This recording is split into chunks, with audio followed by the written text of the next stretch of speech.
नमस्कार साथियों, स्वागत है आपका गुरु मंत्र एकेडमी के परिवार में। जैसा कि अभी आप लोग पढ़ रहे थे कि हम लोग पढ़ चुके हैं विश्व की नदियों के बारे में। हम लोगों ने पढ़ा एशिया है, यूरोप है, अफ्रीका है, उत्तरी अमेरिका, दक्षिणी अमेरिका और ऑस्ट्रेलिया की नदियों के बारे में पढ़ चुके हैं। अब हम लोग विश्व की नदियाँ जो पढ़ने के बाद हम कहाँ आएंगे? भारत में आएंगे। तो भारत में जब हम आएंगे तो स्टार्ट तो करेंगे, तो लेकिन यहाँ पे हम थोड़ा आपसे क्या है, कुछ जो नदी से संबंधित जो क्वेश्चन पूछे जाते हैं उनके बारे में हम चर्चा करेंगे। तो ये टॉपिक का नाम होगा भारत में नदियों का परिचय। भारत में नदियों का परिचय, ये छोटा सा आपका टॉपिक होगा। तो हम स्टार्ट करते हैं भारत में नदियों का परिचय। तो सबसे पहले अगर हम बात करें कि यहाँ लिखते हैं कि जैसे कुछ शब्दावलियाँ हैं, जैसे आपका एक शब्द है गॉर्ज। क्या है आपका? गॉर्ज है। थोड़ा और लिखेंगे लास्ट में। तो ये आपका क्या है? गॉर्ज। तो गॉर्ज होता क्या है? जैसे हम कह दें कोई नदी है, क्या है आपकी? कोई नदी है, अगर वो बहते हुए दो पर्वत श्रेणियों के बीच या घाटी के बीच से बहती है और घाटी बहुत सकरी है, तो वहाँ पे गहरा गड्ढा कर देती है। क्या कह देती है? गड्ढा इसमें कर देती है। तो उसी गड्ढा को क्या कहते हैं? गॉर्ज। जैसे हम कह दें तो ये आपकी ये नदी बहते हुए आ रही है और यहाँ पे क्या बहुत गहरा हो जाएगा, तो इस स्थान को क्या कहेंगे? इस स्थान को कहेंगे गॉर्ज कहेंगे। क्या कहेंगे?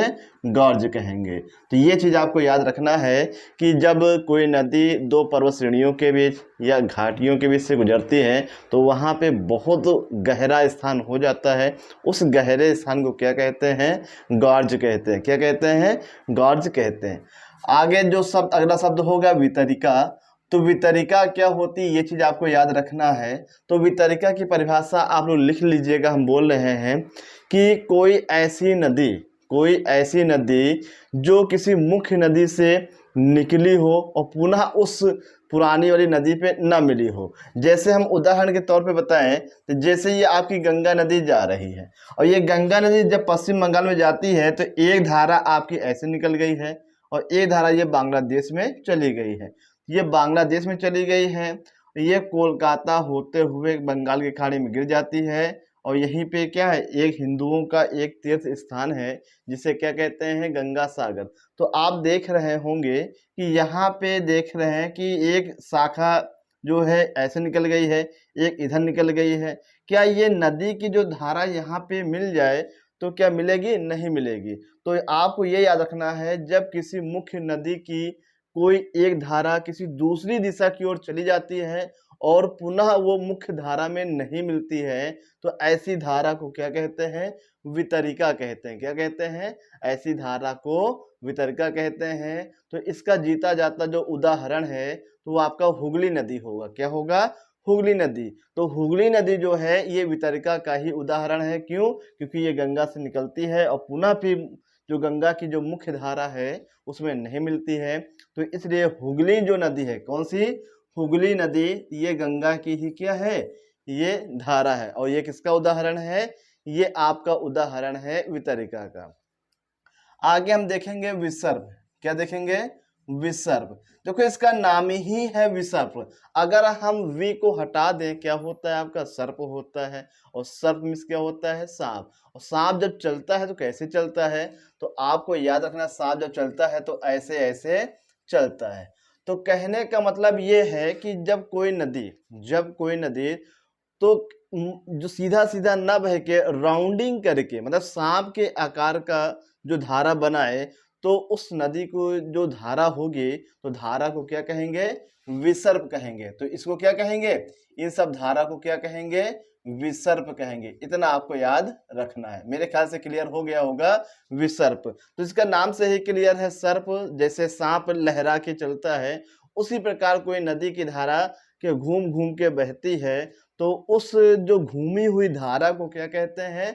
विसर्प कहते हैं। क्या कहते हैं? विसर्प कहते हैं। आगे हम देखेंगे एक शब्द है गोखुर झील। क्या है आपका? गोखुर झील। गोखुर झील क्या होता है?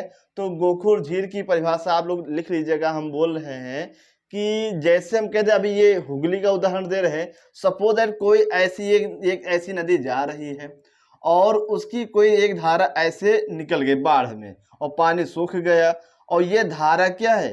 तो आगे का ये ऊंचा स्थान हो गया, तो यहाँ पे क्या होगा, तो ये धारा इसे यहाँ पे पानी इसका पहुंच गया, और फिर इस धारा का जो क्या कहते हैं, इस धारा का ये लिंक ये भी बंद हो जाता है, ये भी क्या है, ये बंद हो जाएगा। लेकिन यहाँ पे पानी भरा रहेगा, और यहाँ पे जो पानी भरा रहता है इसे क्या कहते हैं, गोखुर झील कहते हैं। क्या कहते हैं, गोखुर झील कहते हैं। तो कहने का मतलब ये है, जब कोई नदी में बाढ़ आती है, बाढ़ आने के बाद क्या है, उसमें कई धाराएं, छोटी छोटी धाराएं निकल जाती हैं, और निकलने के बाद जब पानी सूख जाता है, तो पानी सूखने के बाद उन धाराओं का जो पानी से लिंक है वो खत्म हो जाता है। लेकिन जहाँ पे ये जो पानी भर जाता है, तो यहाँ पे इस झील को क्या कहा जाता है, गोखुर झील कहा जाता है। क्या कहा जाता है, गोखुर झील कहा जाता है।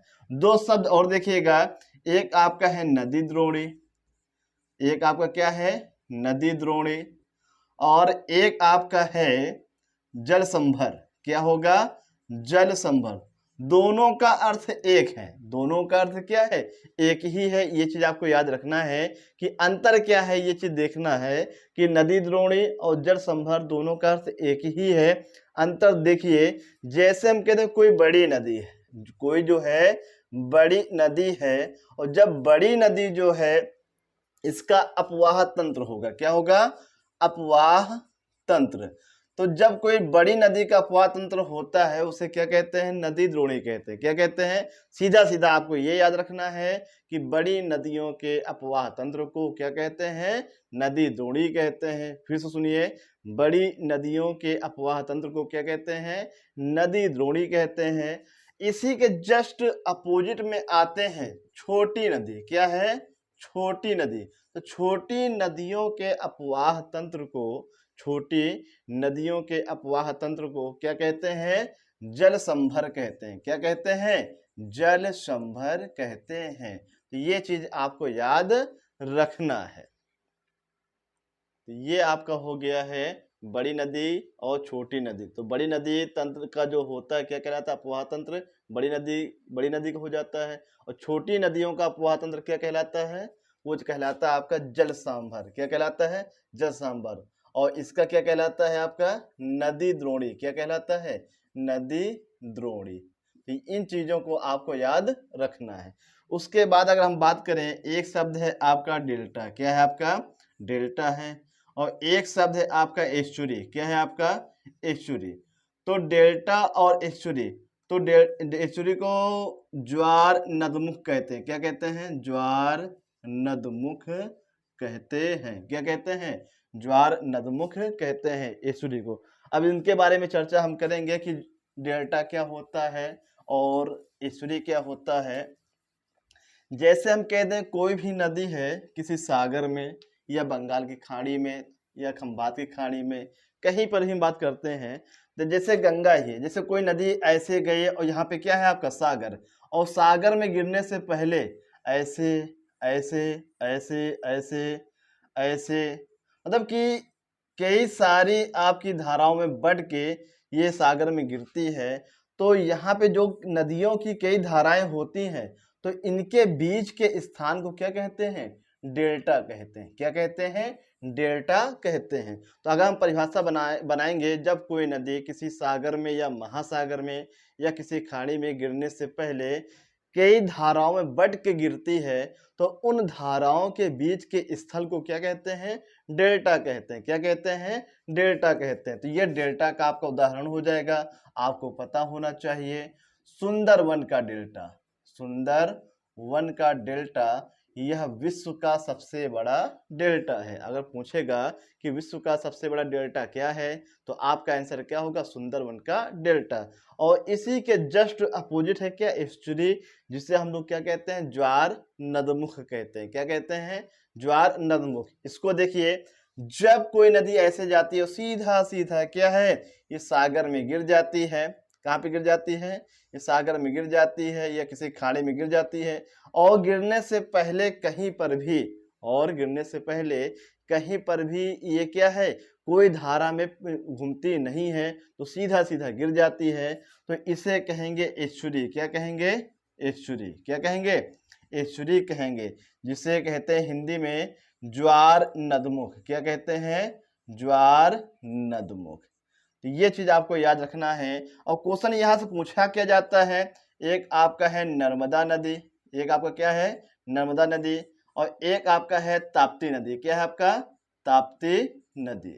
तो ये जो दोनों नदियां हैं ये डेल्टा का निर्माण न करके एस्चुरी का निर्माण करती हैं। और भारत में या विश्व में सबसे बड़ा डेल्टा किसका है, गंगा नदी का है। किसका है, गंगा नदी का है। एक क्वेश्चन पीछे हम पढ़ा चुके हैं, विश्व की ऐसी कौन सी जो आपकी नदी है जिसका डेल्टा पक्षी के पंजे के आकार के समान है, वो आपकी मिसिसिपी नदी। कौन सी है, उत्तरी अमेरिका की नदी है मिसिसिपी नदी। ये नदी डेल्टा बनाती है, तो डेल्टा जब बनाती है इसका आकार जो है पक्षी के पंजे के समान है। किसके समान है, पक्षी के पंजे के समान है। तो ये चीज आपको याद रखना है, पक्षी के पंजे के आकार के समान कौन सी नदी डेल्टा बनाती है, मिसिसिपी नदी है। किस देश में है ये आपको याद रखना है, उत्तरी अमेरिका महाद्वीप में है। ये चीज आपको याद रखना है। तो ये आपका हो गया नदियों से संबंधित जो शब्दावलियां हैं, इनको भी आपको जानना जरूरी है। तो आगे हम पढ़ेंगे कि भारत में जैसे हम नदी है, तो अभी हम क्या पढ़ रहे हैं, भारत में नदियों का परिचय। तो भारत में अगर हम नदी पढ़ेंगे तो दो प्रकार से पढ़ेंगे। कितने प्रकार से, दो प्रकार से पढ़ेंगे। तो हम देखेंगे भारत में नदियों का अपवाह तंत्र, भारत में नदियों का अपवाह तंत्र। तो भारत में जो नदियों का जो अपवाह तंत्र है ये हम दो प्रकार से पढ़ेंगे। तो पहला आपका हो जाएगा हिमालय की नदियां, हिमालय की नदियां, हिमालय की नदियां। और दूसरा आपका हो जाएगा प्रायद्वीपीय भारत की नदियां, प्रायद्वीपीय भारत की नदियां, प्रायद्वीपीय भारत की नदियां। तो इन दो प्रकार से हम लोग क्या भारत की नदियों की चर्चा करेंगे। तो जैसे हम हिमालय की नदियां हैं तो यहाँ पे हम तीन नदियों की चर्चा करेंगे। कितनी नदियां, तीन नदियों अपवाह तंत्र। पहला आपका हो जाएगा सिंधु नदी, सिंधु नदी अपवाह तंत्र। क्या हो जाएगा, सिंधु नदी अपवाह तंत्र। तो कहने का मतलब यह है कि सिंधु नदी जो जल का है इसका अपवाह तंत्र, मतलब अपवाह तंत्र में ये आता है कि जैसे कोई भी नदी होती है तो उनकी जो सहायक नदियां होती हैं वो भी उसमें शामिल होती हैं। जैसे सिंधु नदी में हम लोग पढ़ेंगे झेलम है, चिनाव है, रावी है, ब्यास है, सतलुज है। ये सब क्या है, सिंधु की सहायक नदियां हैं। तो इनकी जो चर्चा हम लोग किसमें करेंगे, तो सिंधु नदी में करेंगे। दूसरा आपका हो जाएगा गंगा नदी, गंगा नदी अपवाह तंत्र, गंगा नदी अपवाह तंत्र। तो ये आपका हो गया गंगा नदी। और तीसरा आपका हो जाएगा ब्रह्मपुत्र, ब्रह्मपुत्र नदी अपवाह तंत्र, ब्रह्मपुत्र नदी अपवाह तंत्र। तो ये आपके हो गए तीन नदियों का अपवाह तंत्र। और जब हम आएंगे प्रायद्वीपीय भारत की नदियां में तो यहाँ पे हम दो प्रकार से पढ़ेंगे। पहला आपका हो जाएगा पूर्वी घाट की नदियां, पूर्वी घाट की नदियां।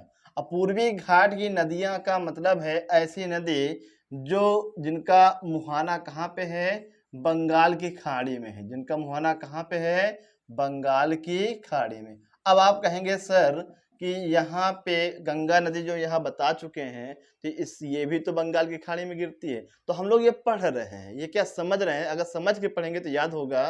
तो यहाँ पूर्वी घाट का मतलब होता है कि उड़ीसा से लेके, उड़ीसा है, आंध्र प्रदेश है, तमिलनाडु है, केरल है, तो जितना भी पूरब साइड में जो आपका एरिया कहलाता है ये क्या कहलाता है, पूर्वी घाट कहलाता है। और ये बंगाल की खाड़ी है। तो गंगा नदी भी कहाँ पे गिरती है, बंगाल की खाड़ी में गिरती है। लेकिन ये जो है हिमालय से ये निकलती है, कहाँ से निकलती है, हिमालय से निकलती है।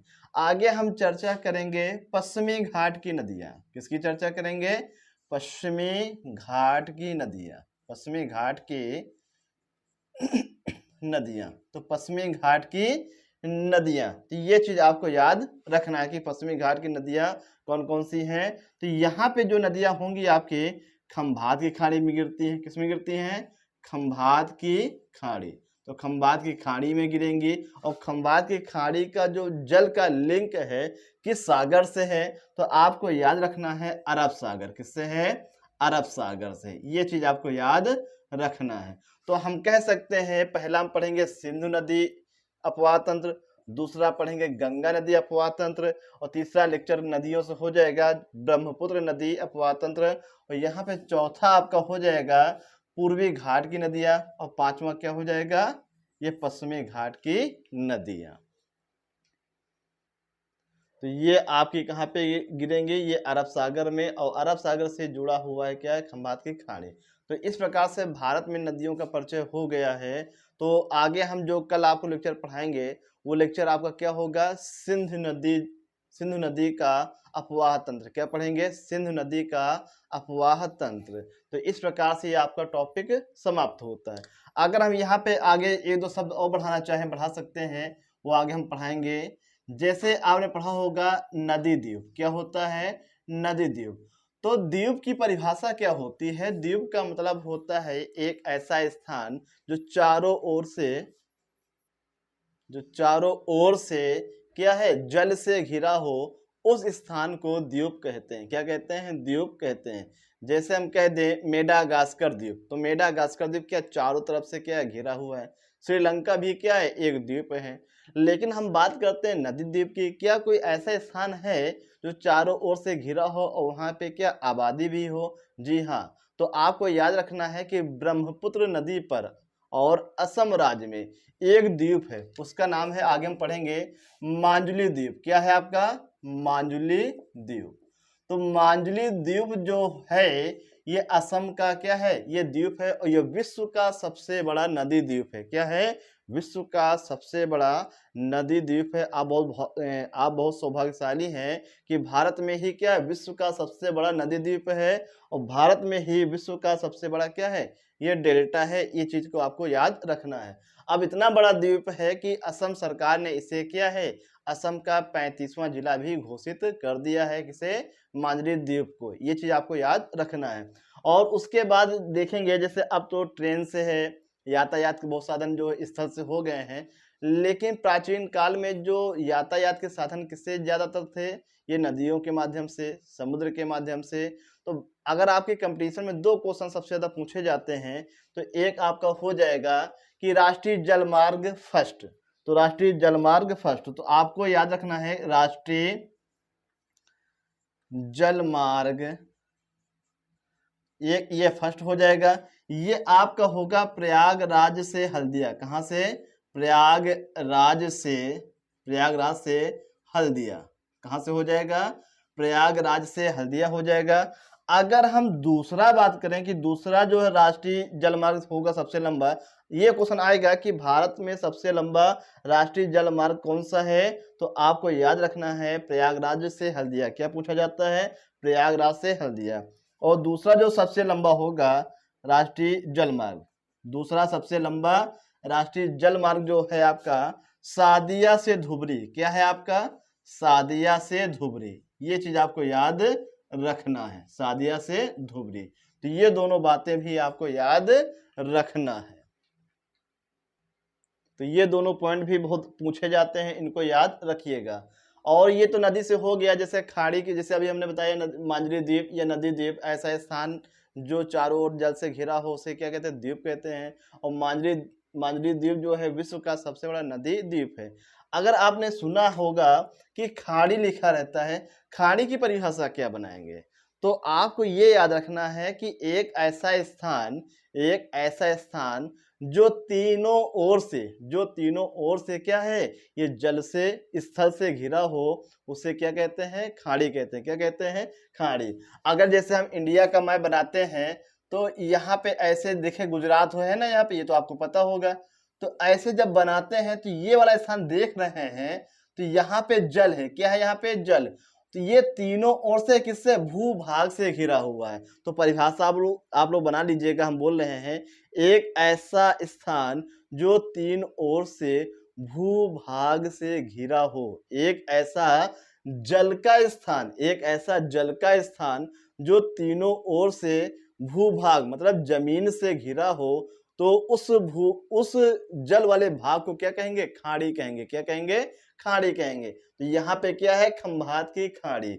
उसी प्रकार यहाँ पर भी देख रहे हैं, यहाँ पर भी जो जल का भाग है तीन ओर से क्या है? जमीन से घिरा हुआ है। तो ये आपकी क्या है? कच्छ की खाड़ी। क्या है? कच्छ की खाड़ी। तो ये तो सागर वाले टॉपिक पे हम लोग पढ़ेंगे, तो यहाँ पर भी पढ़ ले रहे हैं कि एक ऐसा जल का स्थान जो तीन ओर से स्थल से घिरा हो, और उसे क्या कहेंगे? उसे कहेंगे खाड़ी कहेंगे। क्या कहेंगे? खाड़ी कहेंगे। और जैसे अगर हम बात करें, यहाँ पे लिखा प्रायद्वीपीय भारत की नदियां। प्रायद्वीप का मतलब क्या होता है? प्रायद्वीप का मतलब होता है कि एक ऐसा स्थल जो तीन ओर से क्या है? जल से घिरा हो। क्या है? तीन ओर से जल से घिरा हो, उस स्थान को क्या कहेंगे? प्रायद्वीप कहेंगे। क्या कहेंगे? प्रायद्वीप कहेंगे। अगर चारों तरफ से घिरा हो, क्या कहेंगे? द्वीप कहेंगे। तो हम कह सकते हैं खाड़ी का अपोजिट क्या होता है? प्रायद्वीप। खाड़ी का अपोजिट क्या होता है? प्रायद्वीप होता है। मतलब खाड़ी क्या है? खाड़ी ये होगा कि जल का स्थान जमीन से क्या? तीनों ओर घिरा हुआ हो। और प्रायद्वीप क्या है? जमीन जो है तीनों ओर से क्या है? जल से घिरा हो। जैसे ये हम कहते हैं प्रायद्वीप कहते हैं, इधर भी जल है, इधर भी जल है, चारों नहीं, तीनों तरफ क्या? जल जल भरा हुआ है। तो ये जो स्थान है ये क्या कहलाता है? प्रायद्वीप कहलाता है। ये आपका हो गया नदियों का परिचय। तो इस प्रकार से हम भारत की नदियों की चर्चा हम कर चुके हैं, और कल हम एक लेके क्या है? नदियों के बारे में पढ़ेंगे। आप लोग भी अच्छे से पढ़ते जाइएगा और नोट्स बनाइएगा। तो रोजाना की तरह आज भी आपसे क्वेश्चन पूछेंगे।